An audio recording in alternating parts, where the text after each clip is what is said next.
東京裁判、日本無罪論を唱えたパール判事の勇気です。皆様、こんにちは。宇治原実です。日本を元気に、日本人の美徳チャンネルです。10月から第1と第3の土曜日に変わりました。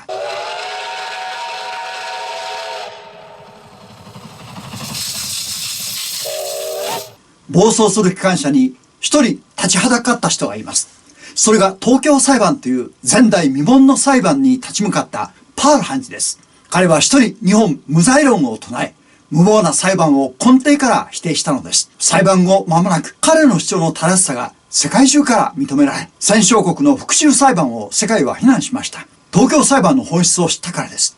しかし日本国内では言論統制が敷かれ、一部しか知られませんでした。実は戦後77年経った今も見えない言論統制が敷かれ、マインドコントロールがかけられたままなのです。日本の回復はパール判事の日本無罪論に秘められていると思います。彼の勇気を私たちは称えたいと思います。もしパール判事がこの裁判に関わっていなかったらゾッとします。連合国の思いのままに全てが進められていたことでしょう。しかし彼がこの裁判に関わってくださったことで歴史は正されたのです。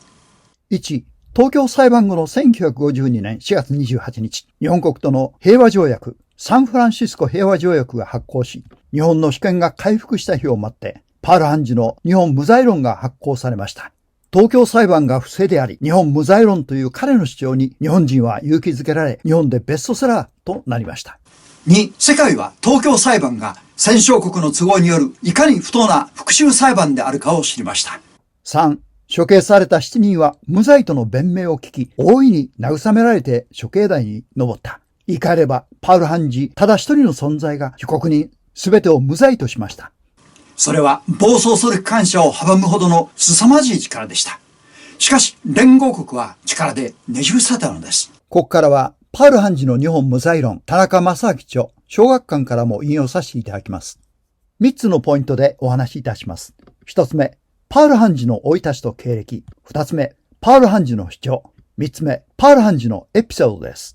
1つ目、パール判事の生い立ちと経歴です。1、生い立ち。パール判事は1886年、インドベンガル州の小さな村に生まれました。彼は3歳にして父を失い、家は非常に貧しく、大学を終えるまで経済的な苦難の道を歩みました。1905年、彼が19歳の時です。アジアの小国日本がロシア帝国と戦って勝利をしたという報道が全インドに伝わりました。彼はこの時の感動を次のように回顧しています。同じ有色人種である日本が北方の巨大な白人帝国主義ロシアと戦ってついに勝利を得たという報道は我々の心を揺さぶった。私は日本に対する憧れと祖国に対する自信を同時に獲得し、罠なくような思いで胸がいっぱいであった。私はインド独立について思いを致すようになった。日露戦争における日本の勝利の報道はこの時以来彼の心を捉えて離さなかったのです。インド人は300年にも及ぶイギリスの植民地支配から目覚めました。2、経歴です。彼はカルカッタ大学の入学試験に合格し、奨学金を得て卒業まで首席を通し、カルカッタ大学を終えるとさらに州政府の大学に入りました。そこでも奨学金を得ました。彼の母は彼を法律家にすることが終生の念願でした。彼に法律の勉強を進めたのも彼女でした。彼女がインドのナイチンゲールと言われるほど自負深い、そして聡明でしかも激しい愛国の情熱を胸に秘めた強い意志の女性でした。インド民衆の不幸を救うため、イギリス帝国の手から奪い返すのに息子を立派な法律家にすることだという強い信念を持っていました。この点、ネール首相やガンジーの母の願いも同じでした。インドにおいて白人と平等の立場においてものが言えるのは法律家だけでした。彼はインドの法学者、裁判官、カルカッタ大学総長、極東国際軍事裁判、東京裁判において連合国が派遣した判事の一人です。東京裁判の後、国際連合国際法委員長を歴任しました。パール判事の東京裁判での主張が認められた証拠です。3、判事として彼が呼ばれた理由です。11人の裁判官中、ただ一人日本無罪論を唱えたパール判事をなぜ連合国は裁判官に任命したのでしょうか。これは非常に不思議なことです。当時、インドはまだイギリスの支配下に置かれており、イギリス代表のパトリック判事だけで十分です。ではなぜ植民地であるインドの代表の判事をわざわざ入れる必要があったのか。考えられる理由の一つは、植民地であったフィリピンと同様、インドの代表判事に加え、日本に厳しい判決を期待したのでしょう。フィリピンの判事は最も厳しく、全員死刑を求刑しています。彼はバターン、死の行進を体験しています。しかしもっと大きな理由は、国際法で学位を取った判事は彼一人だったということです。東京裁判の判事の中に国際法に通じる判事がいないとなれば、後々批判を受けることを恐れたマッカーサーが加えたのです。しかし一人日本無罪論を唱え、最後まで貫くとは誰も思いませんでした。連合国にとり、東京裁判最大の誤算でした。皮肉ですが。二つ目、パール判事の主張です。1、日本無罪論の法的根拠です。それは、事後法は無効と主張しました。連合国が日本を裁くため、東京裁判を設置しました。どの法律で裁くかを決めないで、言い換えれば罪状を確認しないまま、まず裁判を開いたのです。しかも結論ありきでした。この裁判でかけられた罪状は、平和に対する罪と人道に対する罪でした。これらは戦勝国によって作られた事後法、つまり事件後に作られた法律です。パール判事は事後法をもって以前の罪を裁くことは国際法に違反するなどの理由で被告人全員の無罪を主張しました。これは日本側弁護団京瀬弁護人の主張と同じですが、ウェブ裁判長は後日理由を宣言すると京瀬弁護人に言って強引に裁判を開始しました。しかし最後まで理由を述べることなくついに閉廷しました。この一点をとってみても、この裁判が初めから成立せず違法であり、戦勝国の復讐劇であったことがわかります。さらにもし侵略戦争が犯罪ならば、日本を侵略したソ連が逆に日本を裁く立場にいるという矛盾を指摘しました。日ソ中立条約は1946年まで有効であったにもかかわらず、それは1945年8月8日、日本に宣戦布告したのです。ソ連侵攻を知らせる朝日新聞の記事です。東西から国境を侵略、満州国内へ攻撃開始。ソ連対日宣戦を布告。日本の海戦を侵略というなら、それはそれ以上の明白な侵略戦争です。また、ソ連に参戦を依頼したアメリカはその加担者になります。2、米国こそホロコーストを行った。連合国側はドイツを裁いたユルンベルク裁判と東京裁判の統一性を求めていました。ドイツと同罪で裁きたかったのです。つまり、ドイツと同様に日本の戦争行為をホロコースト、ナチスによるユダヤ人大虐殺扱いに仕立てようとしました。彼は両国の重要な違いを指摘した上で、米国による原爆使用を決定した政策こそが、ホロコーストに唯一比例する行為と論じ、米国による原爆投下こそが国家による非戦闘員の生命財産の無差別破壊として、ナチスによるホロコーストに比べる唯一のものであるとしました。米国にとっては、ブーメランが自国に鋭く返ってきたようなものです。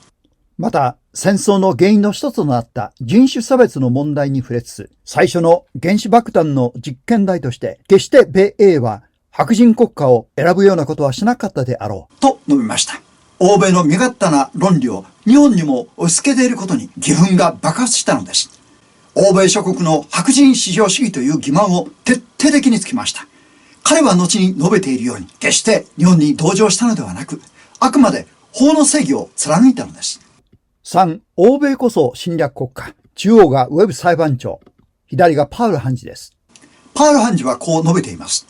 欧米諸国は日本が侵略戦争を行ったということを歴史的に記録することによって、自分たちのアジア侵略の正当性を誇示するとともに、日本の17年間の経緯を罪悪だと烙印することが目的であった。私は1929年から1945年までの17年間の歴史を2年7ヶ月かかって調べた。この中にはおそらく日本人も知らない問題もある。それを私は判決文の中に綴った。この私の歴史を読めば、欧米こそ憎むべきアジア侵略の張本人であることがわかるはずだ。彼こそはイギリスの300年にも及ぶ植民地支配に苦しんだインド人です。いかに抵抗しようが、力でねじ伏せられ屈服させられた屈辱を忘れることはないのです。そんな中、アジアの小国日本が大国ロシアを破ったことが、彼の独立心をかき立てたことは、先ほど申し上げました。欧米植民地支配の欺瞞を暴露したのです。これが鉄の意志を持ち、一人立ち向かう原動力となりました。3つ目、パール判事のエピソードです。1、猛烈なる研究姿勢です。彼はカルカッタ大学総長の職を辞して、インド代表判事として67歳で来日しました。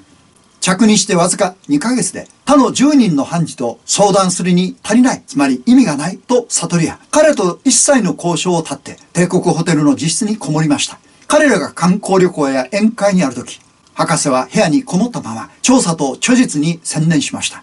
ことに資料の収集には力を注ぎました。カルカッタの自宅から何度も著書を取り寄せ、アメリカやイギリスの友人からも資料を送ってもらいました。博士が2年半に読破した資料は4万5,000部。参考書籍は3,000冊にも及んだと言います。まさに超人的な努力です。調査の結果、日本は侵略国家ではないと結論付けました。2、パール判事の夫人との関係です。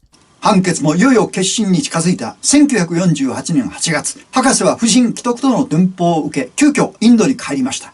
病床に駆けつけた時、夫人は博士の顔を見るなり、喜ぶどころか、恨めしそうな面持ちで、娘が勝手に電報を差し上げたそうで、すみません。あなたがせっかくお帰りになったことは嬉しゅうございます。しかしあなたは今、日本の運命を裁こうという大切なお体です。聞けばその判決文の執筆に追われているそうです。あなたがこの大事な使命を果たされるまでは、私は決して死にません。どうぞご安心ください。すぐ日本にお帰りください。と、厳然と言い放ったと言います。博士はこの夫人の一言に感激して、そのまま東京へ引っ返しました。夫人は約束通り、裁判が終わるまで生きながられていましたが、退任を果たして帰ってきた博士に手を取られて、幾ばくもなく亡くなられたのです。パール判事が武士なら、夫人もまた武士の妻です。3、戦犯との面会。東京裁判を終え、3度目の来日となる1952年11月、パール判事は巣鴨プリズンを慰問されました。巣鴨には A 級戦犯と B 級戦犯合わせて130名ほどが留置されていました。博士は一部屋ごとに声をかけられ、慰め、かつ励まされました。当局もインド代表判事ということで、BC 級戦犯全員を廊下に整列させました。博士は、皆さんには何の罪もない。講和条約も終わった。当然皆さんは釈放されるはずです。あとは手続きの問題だけです。これが国際法の定めるところです。どうかそれまで健康に留意してください。と励まされました。彼は連合国最高司令部の圧力にも屈折せず、法の真理を追求した勇気ある正義の人です。パール判事の顕彰碑は日本各地に建てられています。ここは東京九段靖国神社内です。京都霊山護国神社です。富山靖国神社です。広島本證寺です。博士は次のような詩を本證寺に残しておられます。抜粋です。ああ真理よ。あなたは我が心の中にある。その啓示に従って我は進む。核も東京裁判の疑念を暴き、真実を示し、多くの日本人を勇気づけました。なんと多くの日本人に愛されたことでしょうか。皆様はいかがお感じになりましたか。次回のご案内です。東京裁判、パール判事が今も愛される理由です。チャンネル登録とよろしければ高評価ボタン、並べにご感想をいただければ嬉しいです。本日も最後までご視聴いただき、誠にありがとうございました。日本を元気に。